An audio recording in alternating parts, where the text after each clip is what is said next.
नमस्कार दोस्तों, knockout education में आपका स्वागत है। Knockout education way of learning आपके लिए लेके आया एक नई जॉब अपडेट। जो स्टूडेंट एसएससी जीडी की भर्ती का वेट कर रहे थे उनके लिए खुशखबरी है। एसएससी की तरफ से ऑफिशियल नोटिफिकेशन आ चुका है। ये वीडियो मैं थोड़ी सी लेट बना रहा हूँ, लेकिन इसका जो नोटिस था वो 1 तारीख को आ गया था। और सबसे पहले इस वीडियो के बारे में मैं बता दूं, इस वीडियो में हम पूरी डिटेल में एक एक चीज़ बात करेंगे, क्या क्या चीज़ें इसमें बदलाव आए हैं, क्या क्या नई चीज़ों का आपने ध्यान रखना है। पूरी डिटेल में हम इस नोटिफिकेशन को समझेंगे। जो भी आपके डाउट्स हैं वो इस वीडियो के अंदर आपके क्लियर हो जाएंगे। सबसे पहले बात करें कि ये कौन सा एग्ज़ाम है।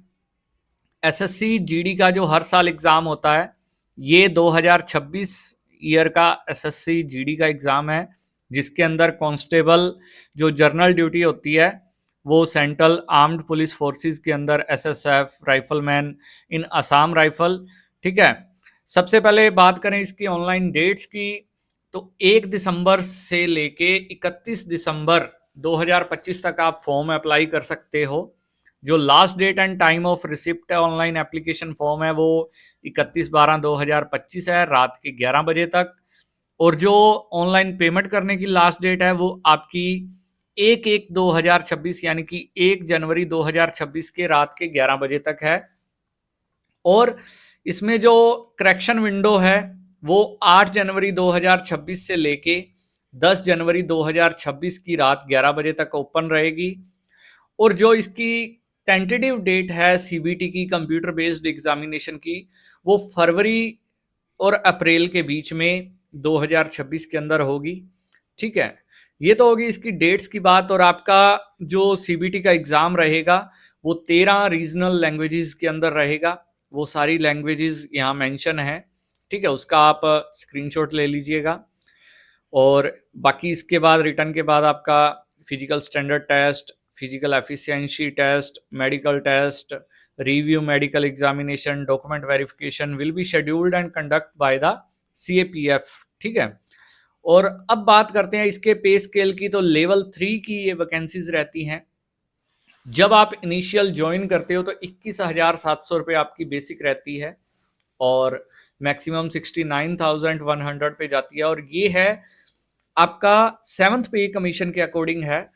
अभी जो 8th पे कमीशन 1/1/2026 से लागू होगा, उसके बाद जो नई बेसिक होगी, जो भी नई बेसिक डिक्लेयर होगी वो आपको जरूर मिलेगी इसमें। ठीक है। तो ये बेसिक अराउंड आप इसमें बेसिक प्लस डीए मर्ज 58% जो डीए है वो मर्ज कर लीजिएगा, उतनी आपकी बेसिक रहेगी। अप्रोक्सीमेट 42,000 के लगभग होनी चाहिए लेवल 3 की। बाकी ज़्यादा भी हो सकती है, मिनिमम 40,000 तो रहेगी ही रहेगी। और अब बात करें वैकेंसीज की, तो बीएसएफ के अंदर मेल की वैकेंसीज हैं टोटल 524 और फीमेल की हैं 92। ग्रैंड टोटल 616 वैकेंसीज हैं। सीआईएसएफ के अंदर 14,595 वैकेंसीज हैं। सीआरपीएफ के अंदर टोटल 5,490 वैकेंसीज हैं। एसएसबी के अंदर 1,764 वैकेंसीज हैं और आईटीबीपी के अंदर 1,293। असम राइफल के अंदर 1,706 और जो सशस्त्र सीमा बल है, ठीक है, उसके अंदर 23 वैकेंसीज हैं। टोटल 25,487 वैकेंसीज हैं और ये वैकेंसीज टेंटेटिव रहती हैं, इसमें कम ज़्यादा हो सकती हैं। अब बात करते हैं एज लिमिट की। 1/1/2026 के अकॉर्डिंग आपकी जो उम्र है 18 से 23 साल होनी चाहिए। ठीक है। कोई भी स्टूडेंट जो जर्नल कैटेगरी का है वो 2/1/2003 से पहले का बोर्न नहीं होना चाहिए और 1/1/2008 के बाद का बोर्न नहीं होना चाहिए। ठीक है। और इसमें रिजर्वेशन जो एज लिमिट के अंदर रिलैक्सेशन रहती है वो SC ST के लिए 5 साल, OBC 3 साल और एक्स सर्विसमैन के लिए इसमें 3 साल है। बाकी चिल्ड्रन एंड जो dependent of victims killed in 1984 उनके लिए 5 साल की है। और वही children and dependent of victim killed in 1984 OBC के जर्नल की 5 साल है और ओबीसी की 8 साल और SC ST की 10 साल है 1984 वालों के लिए। बाकी फर्दर जो भी इसमें है एज रिलैक्सेशन वो एनेक्चर 5 के अंदर दिया हुआ है। और नेक्स्ट हम बात करें इसके अंदर अब बात करते हैं इसकी प्रोसेस की। तो सबसे पहले इसमें सीबीटी रहेगा, ठीक है, सीबीटी। और एजुकेशनल क्वालिफिकेशन की बात करें तो इसके अंदर आपके पास 10वीं होनी चाहिए, 1/1/26 से पहले आपकी पास आउट होना चाहिए। ये नहीं है कि किसी की परस्यूइंग है, परस्यूइंग वाला इसमें कैलकुलेट नहीं होगा। और नेक्स्ट इसमें जो एनसीसी है और एनसीसी बी सर्टिफिकेट है, एनसीसी ए सर्टिफिकेट है, उसमें बोनस मार्क्स रहते हैं 5% रहते हैं सी सर्टिफिकेट वालों को, 3% मार्क्स बोनस रहते हैं बी सर्टिफिकेट वालों को, और 2% बोनस मार्क्स रहते हैं ए सर्टिफिकेट वालों को। और इसमें डिटेल जो आपके लिए इम्पोर्टेंट है, इसमें इम्पोर्टेंट चीज़ें ही मैं आपको बता रहा हूँ। और इसकी आपकी फीस रहेगी 100 रुपये। और जो वुमेन कैंडिडेट हैं या candidates belonging to SC ST ESM eligible reservation are exempted from payment of fee, उनकी कोई फीस नहीं है। और पेमेंट आप UPI से भी कर सकते हो, नेट बैंकिंग, या आपके पास कोई कार्ड है, डेबिट कार्ड, क्रेडिट कार्ड, उससे आप कर सकते हो। लेकिन एक चीज आपने ध्यान रखना है, जब आप UPI का ऑप्शन चूज करते हो तो UPI में जाके आपके सेविंग अकाउंट से पेमेंट होगी। उस टाइम आप रुपए क्रेडिट कार्ड से UPI के थ्रू पेमेंट इसमें नहीं कर पाओगे, वो आपकी कैंसिल हो जाएगी या फेल्ड हो जाएगी।